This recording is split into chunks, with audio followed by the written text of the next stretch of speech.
Muy bien amigos, regresamos con más Mundo IP. En el bloque pasado hablamos del conflicto en Medio Oriente y de la intención de Donald Trump de quedarse con el control de la Franja de Gaza.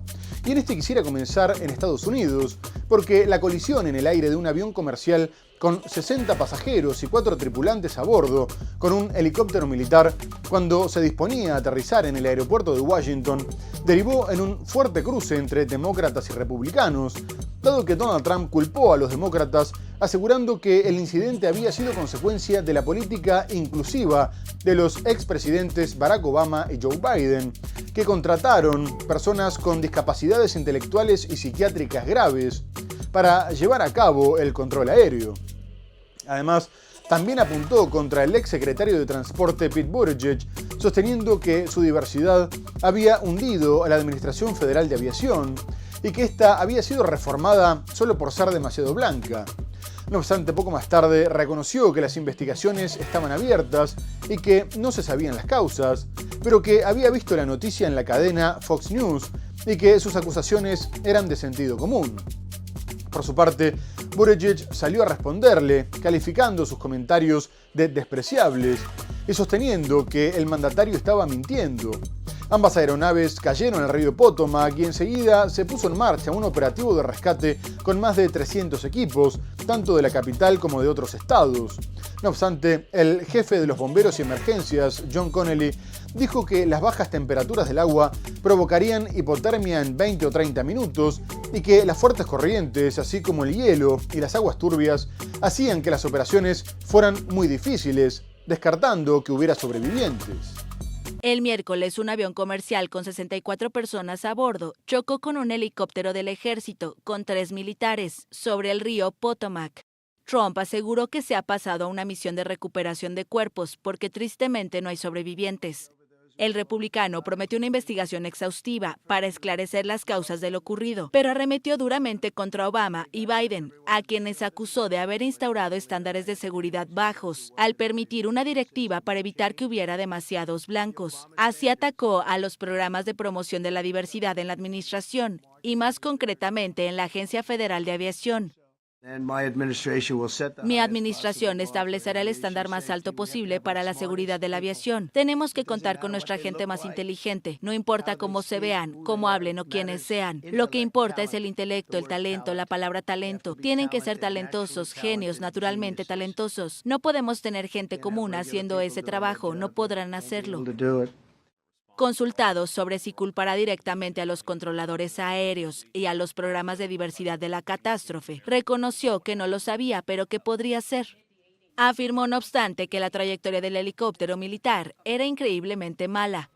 Según informó The New York Times, el número de personal de la torre de control aéreo del aeropuerto Ronald Reagan de Washington no era normal para la hora del día y el volumen de tráfico en el momento del accidente. La Administración Federal de Aviación informó que el avión era un Bombardier operado por una subsidiaria de American Airlines, y la aerolínea informó que el aparato viajaba desde Wichita, Kansas, al aeropuerto Ronald Reagan de la capital estadounidense. Mientras tanto, los recortes de la administración de Donald Trump generaron pánico después de que cerrara la Agencia para el Desarrollo Internacional de Estados Unidos, lo que provocaría un desastre humanitario global. Elon Musk, encargado de recortar los gastos, apuntó contra la agencia, a la que el año pasado se le destinó $40.000 millones, y que con más de 10.000 empleados mantiene presencia en más de un centenar de países, por lo que es considerada como una de las herramientas más importantes del denominado poder blando del país. No obstante, el hombre más rico del mundo afirmó que USAID era una organización criminal, un nido de víboras marxistas de izquierda radical que odiaban a Estados Unidos y una bola de gusanos sin manzana que tenía que desaparecer.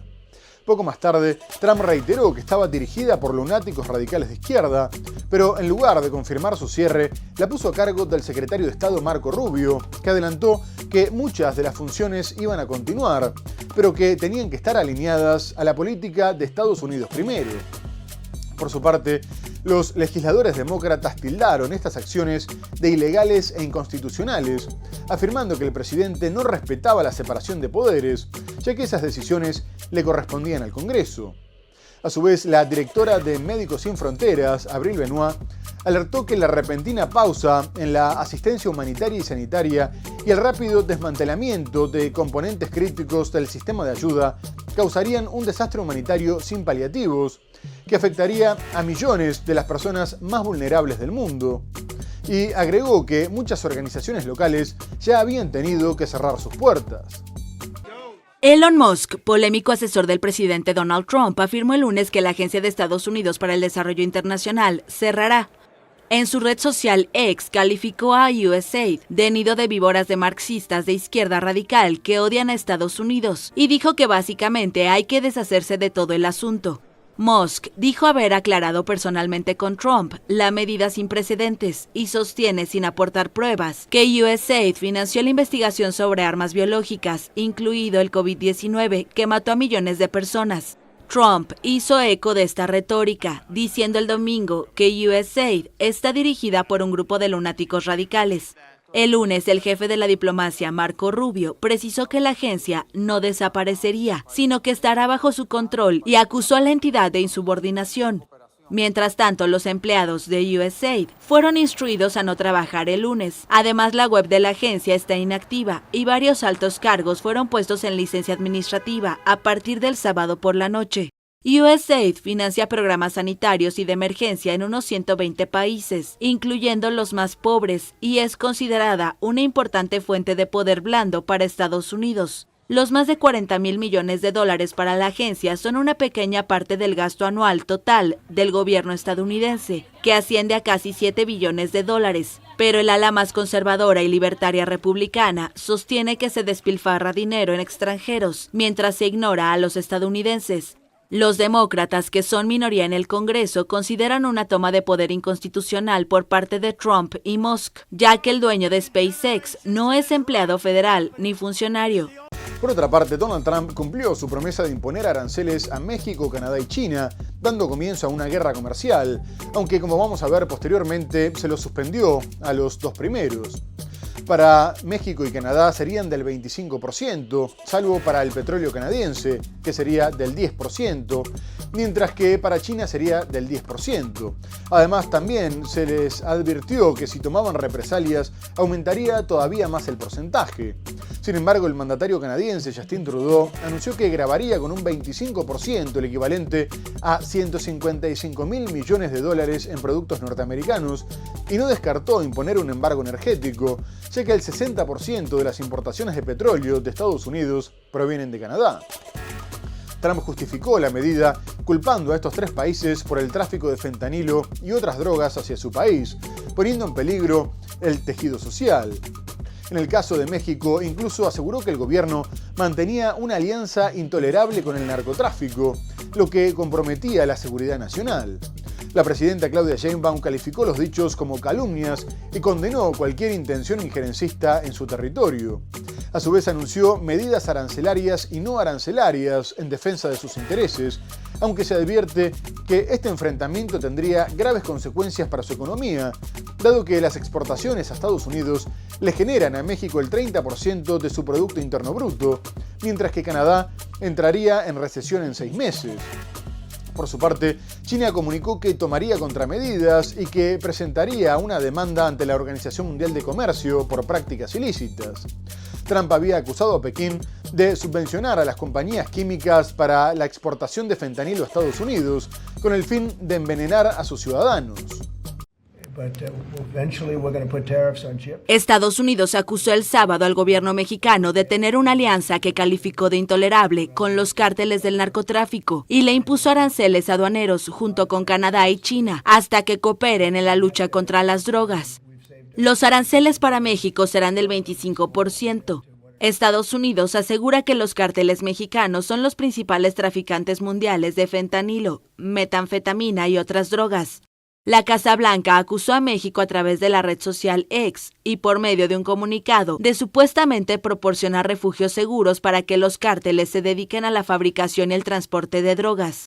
En la misma plataforma, la presidenta mexicana Claudia Sheinbaum calificó la aseveración de calumnia y pidió que se implemente el Plan B, que incluye medidas arancelarias y no arancelarias en defensa de los intereses de México, pero propuso a Trump establecer una mesa de trabajo. En el mismo sentido, Estados Unidos impuso a Canadá gravámenes del 25% a los productos procedentes de ese país, con excepción de los hidrocarburos gravados al 10%. Canadá es acusada de una creciente producción de fentanilo. Estados Unidos afirma que el año fiscal pasado incautó suficiente fentanilo en la frontera norte para matar a 9.800.000 estadounidenses, además de que asegura que los cruces fronterizos ilegales desde ese país alcanzaron máximos históricos.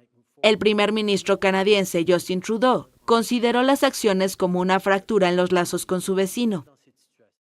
Canadá va a responder a Estados Unidos con un 25% de tarifas sobre un total de 155.000 millones de dólares canadienses. Posteriormente, la presidenta mexicana, Claudia Sheinbaum, le propuso a Estados Unidos crear una mesa de diálogo para abordar la migración y el narcotráfico.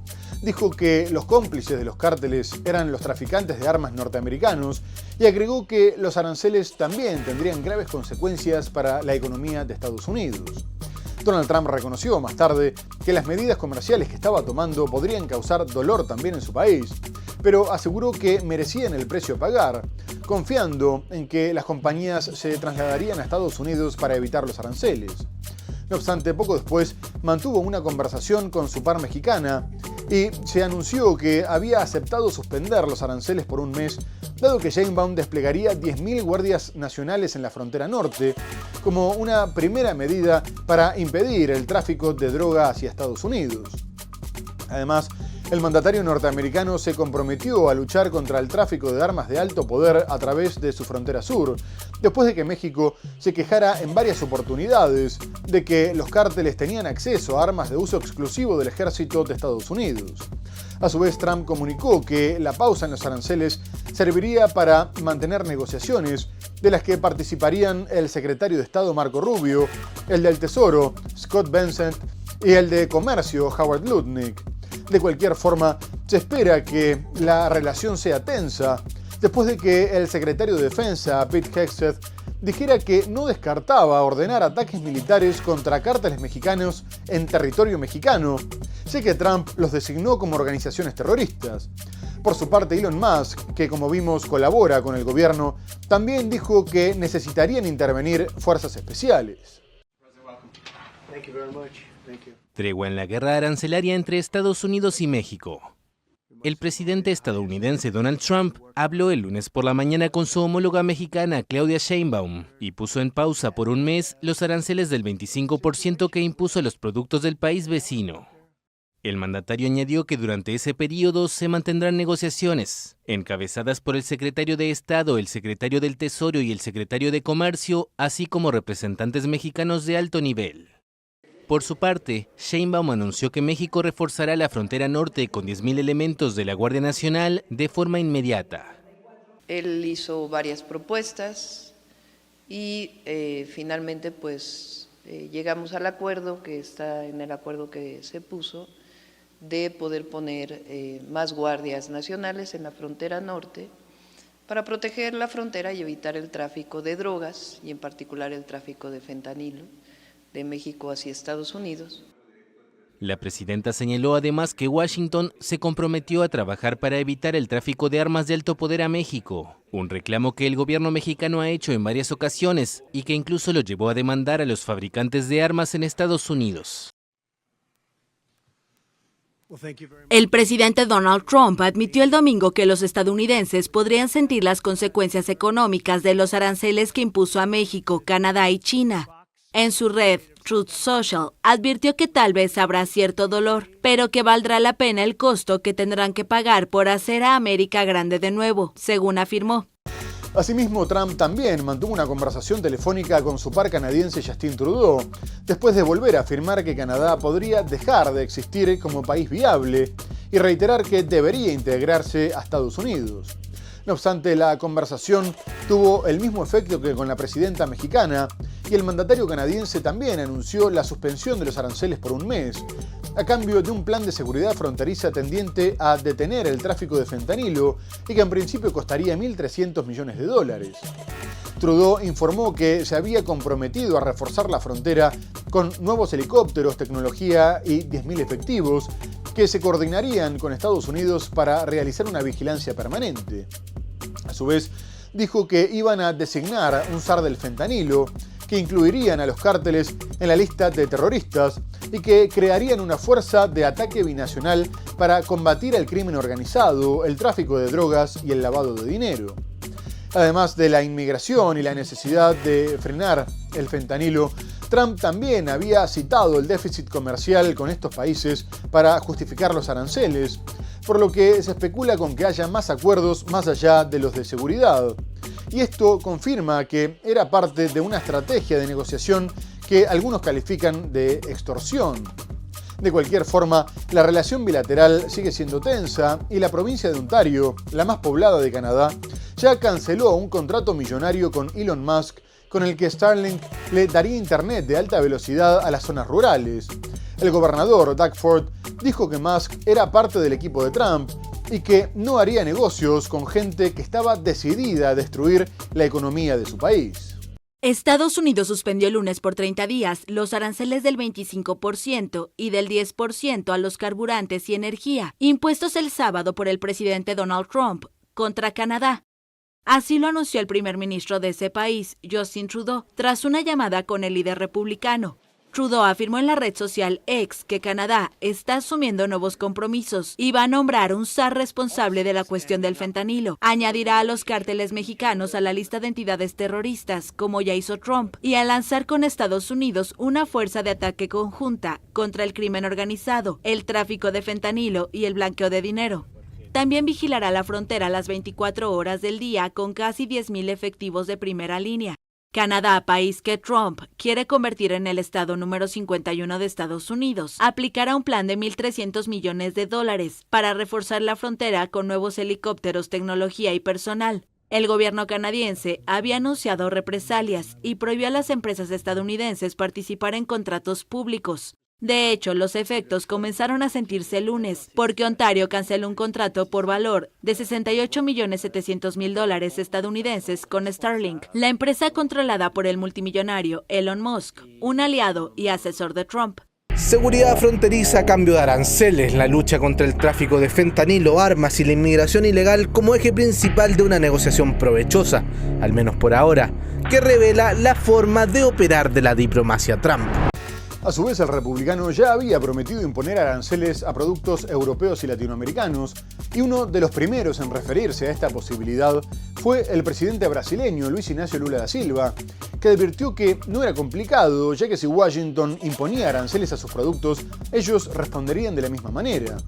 Previamente, Donald Trump había amenazado con imponer aranceles del 100% a los países de los BRICS si intentaban crear una moneda que reemplazara el dólar, declarando que se podrían despedir del mercado norteamericano, aunque se destaca que en el caso brasileño, como importa más de lo que exporta, esta medida perjudicaría sobre todo a Estados Unidos. Además, Lula condenó la decisión de Trump de retirar a Estados Unidos del Acuerdo Climático de París y de la Organización Mundial de la Salud, sosteniendo que era una regresión para la civilización humana. Y más tarde Trump confirmó que pronto le impondría aranceles a la Unión Europea porque tenían un déficit de $300,000 millones. Enseguida, la Comisión Europea advirtió que la medida crearía trastornos económicos innecesarios y provocaría inflación. Y posteriormente, varios líderes advirtieron que se harían respetar. El francés Emmanuel Macron dijo que tendrían que responder, el alemán Olaf Scholz pidió cooperar con Estados Unidos y el polaco Donald Tusk dijo que el enfrentamiento era innecesario y estúpido. Además, advirtieron que solo beneficiaría a China e incluso el Wall Street Journal calificó la guerra comercial como la más tonta de la historia. Las declaraciones de los europeos tuvieron lugar en una cumbre de seguridad, de la que participó también el secretario general de la OTAN, Mark Rutte, que aseguró que la tensión no afectaría a la alianza. La Unión Europea se prepara para responder a Trump si sigue el mismo camino e impone aranceles como ha hecho con México, Canadá o China. Europa deberá hacerse respetar y reaccionar, ha dicho el presidente francés.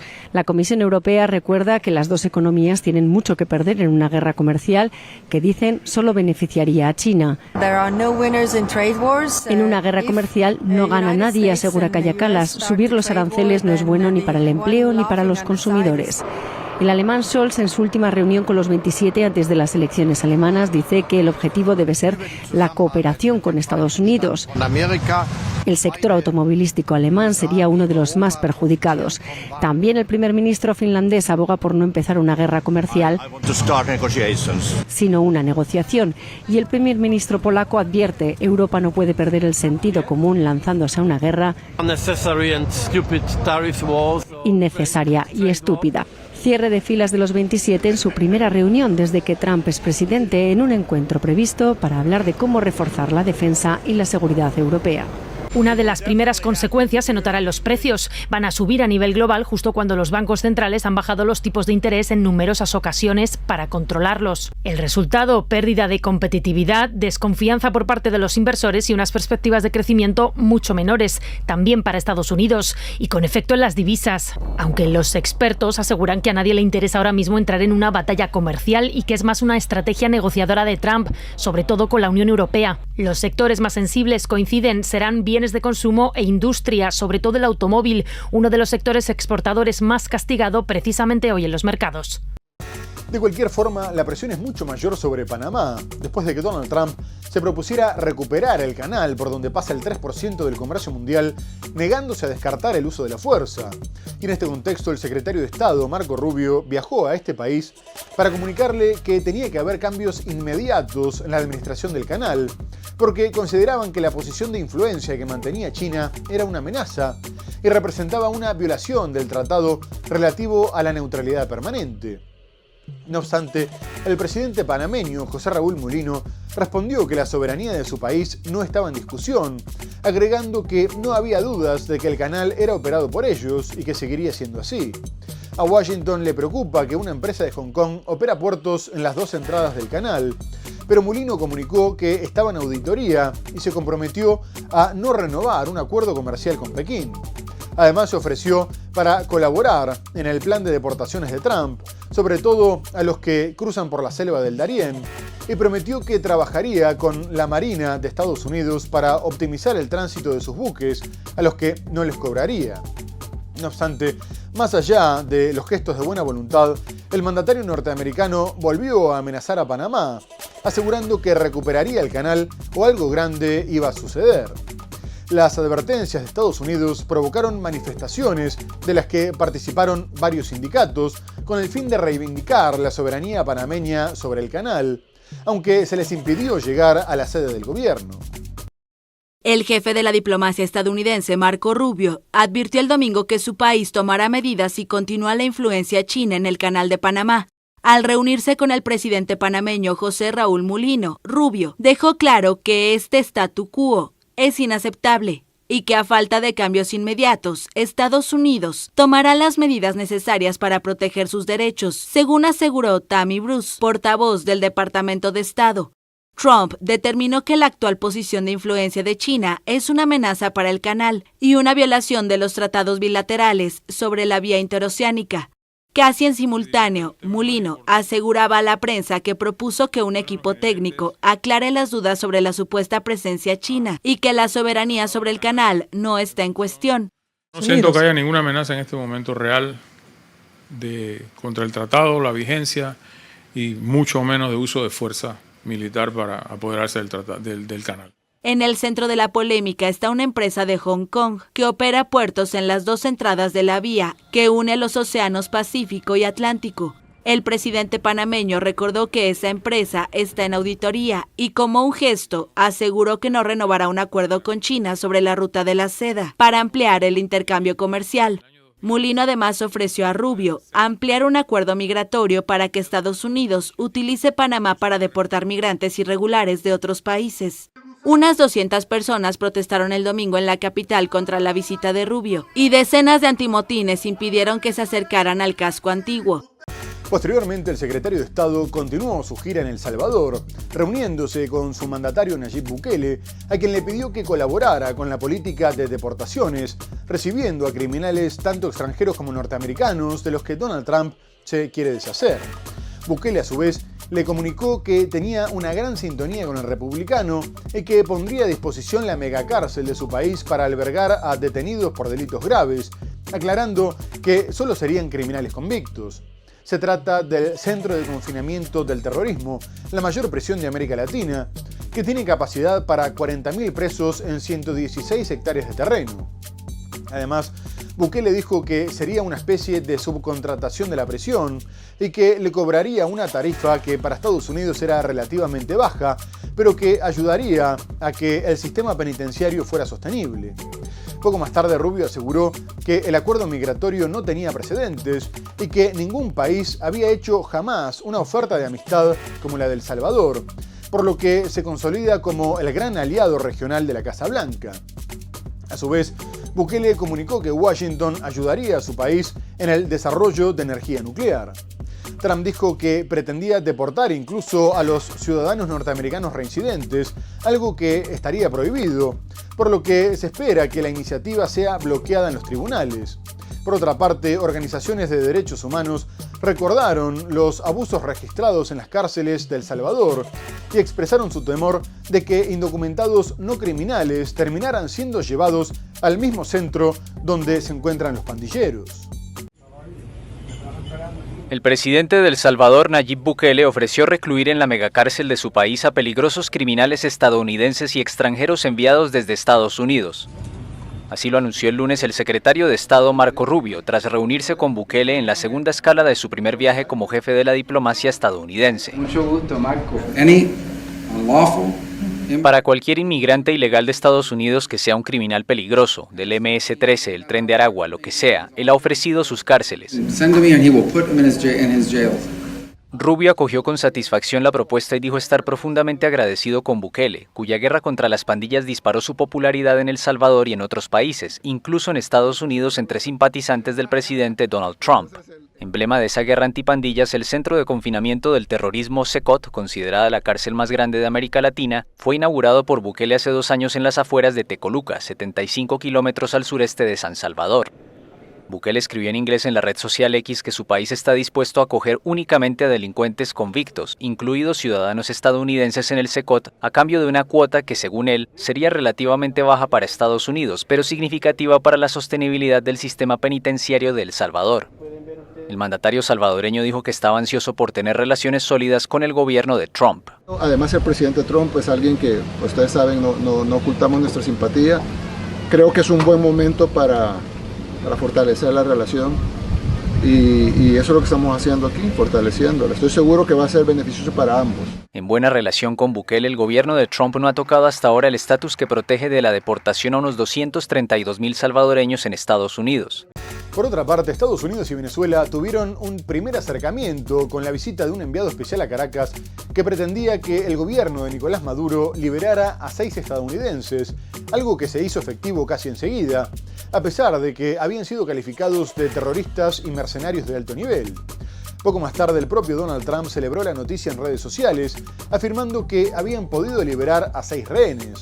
Por su parte, Maduro dijo que la reunión que mantuvo con el enviado había sido positiva, ya que pudieron alcanzar los primeros acuerdos que a su vez abrirían nuevos temas que llevarían a otros acuerdos, para el bien de los 2 países y de toda la región.